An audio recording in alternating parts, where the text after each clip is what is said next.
Hello. So in this video, we're going to talk about Book 1 of Plato's Republic.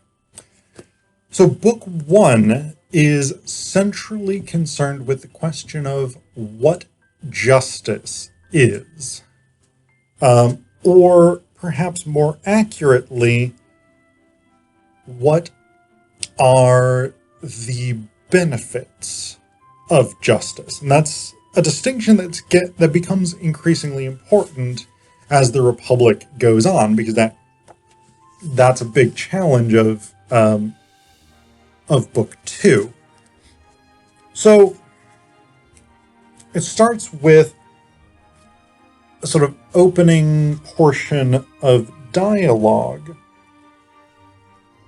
in which it's essentially asserted that justice is to do good to one's friends and to do harm to one's enemies, or the related proposition that justice is everyone getting what they deserve. And Socrates challenges this position, which is primarily put forth by Polemarchus, because essentially Socrates asserts that justice is goodness, or is a form of goodness. And he says, then Polemarchus, it isn't the function of a just person to harm a friend or anyone else. Rather, it is the function of his opposite, an unjust person. ? Polemarchus responds, in my view, that's completely true, Socrates. And so Socrates says, if anyone tells us then that it is just to give to each what he's owed, and understands by this that a just man should harm his enemies and benefit his friends, he isn't wise to say it, since what he says isn't true. For it has become clear to us that it is never just to harm anyone. So this is Socrates' first major conclusion about justice in Book 1, is essentially that justice is an ethical proposition, and it's inherently tied up to goodness, to not doing negative or harmful things. However, this is not the end of the question, because another fellow, Thrasymachus, comes along and he's basically like, hey, Socrates, how about you stop being such a dick about this? Rather than just proving everyone else's argument wrong, why don't you actually tell us what you think justice means? So this is Thrasymachus' challenge to Socrates. And Socrates essentially says, oh, but I'm too dumb. I don't have any idea what justice means. And Thrasymachus is like, it says here, when he heard that, he, being Thrasymachus, gave a loud sarcastic laugh. By Heracles, he said, that's just Socrates' usual irony. I knew, and I said so to these people earlier, that you'd be unwilling to answer, and that if someone questioned you, you'd be ironical and do anything rather than give an answer. So this, of course, is connected to the Socratic method and the whole, Socratic ethos of I know that I know nothing and all this stuff. But Socrates refuses to give a positive answer to the question of what justice is, because he wants to sort of go through various propositions and test their relative truth value. Or ostensibly test their relative truth value. I actually kind of think, in Plato's dialogues, I kind of think Socrates is a dick who just likes contradicting people. But, that's my opinion. So, Socrates refuses to answer the question of what he actually thinks justice is about. But he asks Thrasymachus to tell the group what he thinks it means. So Thrasymachus gives his answer. He says, listen then, I say that justice is nothing other than the advantage of the stronger. Well, why don't you praise me? But then you'd do anything to avoid having to do that. So Thrasymachus is clearly taking an adversarial stance here. But this idea, this idea really occupies the second half of book one. This idea that might makes right, or that justice is whatever is in the best interest of the strongest. And Socrates really takes this apart, and he forces them to look at it from a number of different angles. And even though Thrasymachus never accepts that he is wrong, he's unable to answer Socrates' criticisms of it. So that's an interesting thing that's worth noting. Ultimately, what we kind of get here is a not entirely satisfying conclusion to this fairly lengthy section in book one, debating Thrasymachus's central contention. At the end of book one, Socrates has sort of established the framework that various characteristics of the human body have particular virtues. The eyes have the virtue of good sight, the ears have the virtue of good hearing, and if the virtue is compromised, you get poor eyesight or blindness or whatever it is, etc., etc. And so the virtues of the soul would be morality, ethics, and justice is a type of morality. Justice is an ethical stance. And so essentially, because justice is a virtue of the soul, and having a good soul is inherently profitable, pleasurable, good for people, he gets Thrasymachus essentially to admit that being a just person is inherently valuable in and of itself, even if it doesn't result in material gains. However, Socrates himself seems largely unsatisfied with this conclusion. And actually his last bit here at the end of book one is basically him saying, yeah, I mean, we've had a fine debate about this, but we haven't really resolved the issue. And interestingly enough, actually book two starts with this acknowledgement. Because at the beginning of book two, which I'll talk more about in a subsequent video, it says, Glaucon showed his characteristic courage on this occasion too, and refused to accept Thrasymachus' abandonment of the argument. Socrates, he said, do you want to seem to have persuaded us that it is better in every way to be just than unjust, or do you want truly to convince us of this? Socrates replies, I want truly to convince you, I said, if I can. And Glaucon says, well, then you certainly aren't doing what you want. So, scorch for Socrates. No, but this is true. Like, Socrates has, in book one, established a sort of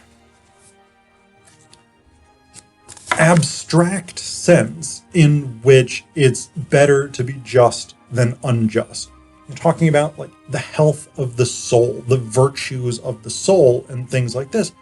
And by convincing people to accept his various premises, he more or less persuades them to go along with it.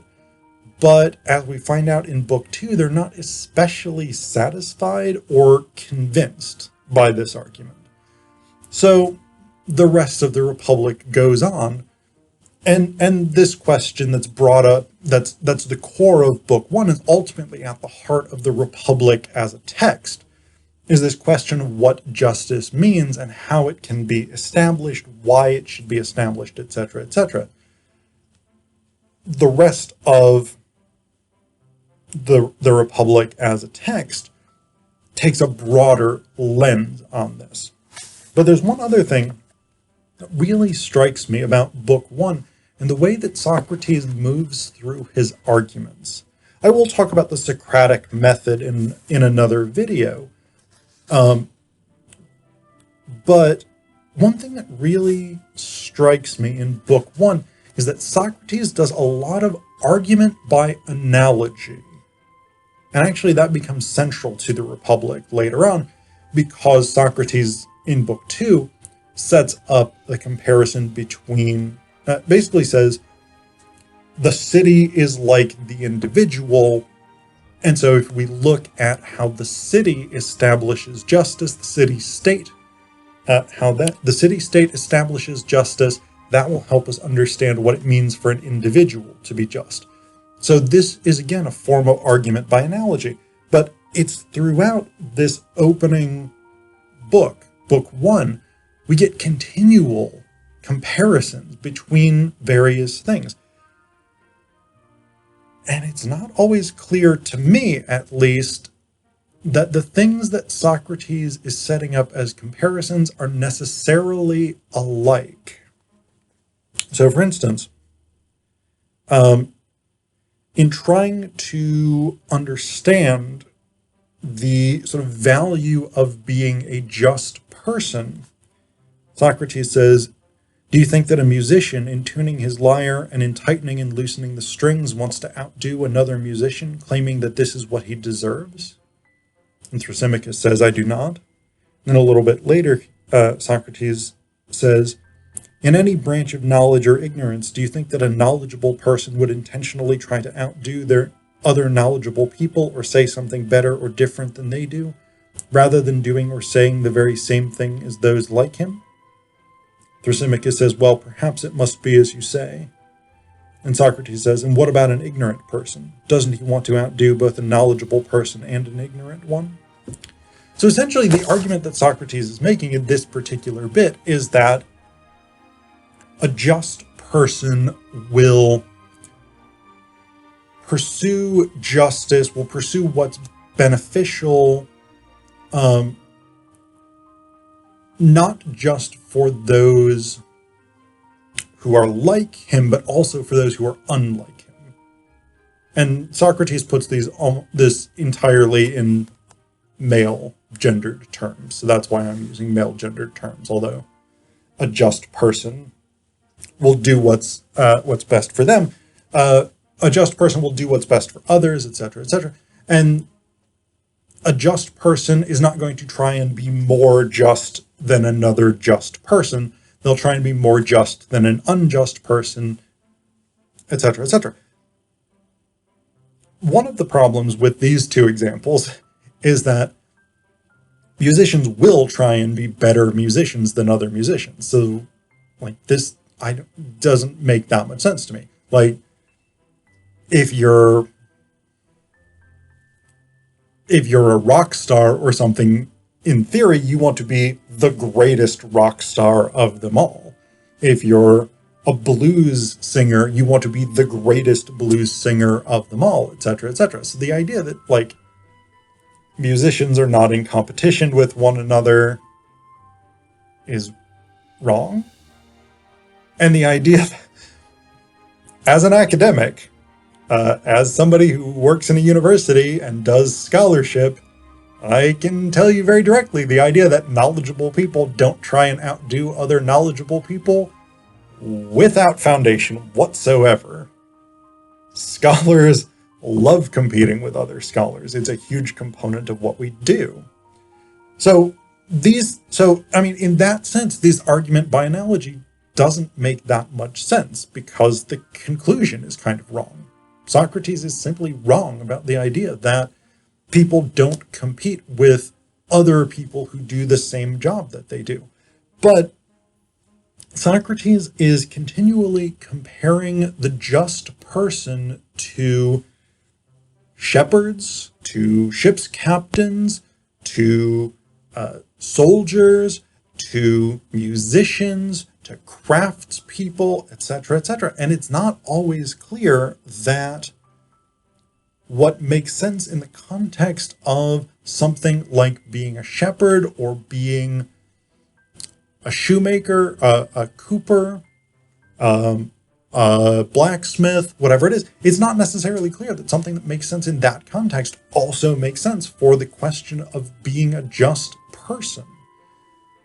In part because Socrates and the various people that he questions tend to abstract being a just person as though that's in itself an occupation. So if it's a question of at one point the question comes up, would you rather have as a ship's captain or a just person? And obviously the answer is, I'd rather have a ship's captain. I'd rather have someone who knows how to do that job rather than someone who's just. But I think that's the wrong question to ask. It doesn't really make any sense, because being a just person is not something sort of in and of itself. No one is making their living by being a just person. Even people in the judiciary, even people in law enforcement, especially U.S. law enforcement. But that's an argument for a different time. You don't make a living by being a just person. It's not an occupational identity in the way that being a shepherd or a sailor is. So the right question to ask, in my opinion, is not, do you want a shepherd watching your flock or a just person watching your flock? The right question is, do you want a just shepherd watching your flock, or do you want an unjust shepherd watching your flock? But that question never comes up in Book 1. The distinction that's made is always between a craftsperson and a just person, as though those things are mutually exclusive. So again, I think this is a way in which the argument by analogy approach often fails in Book 1 of the Republic.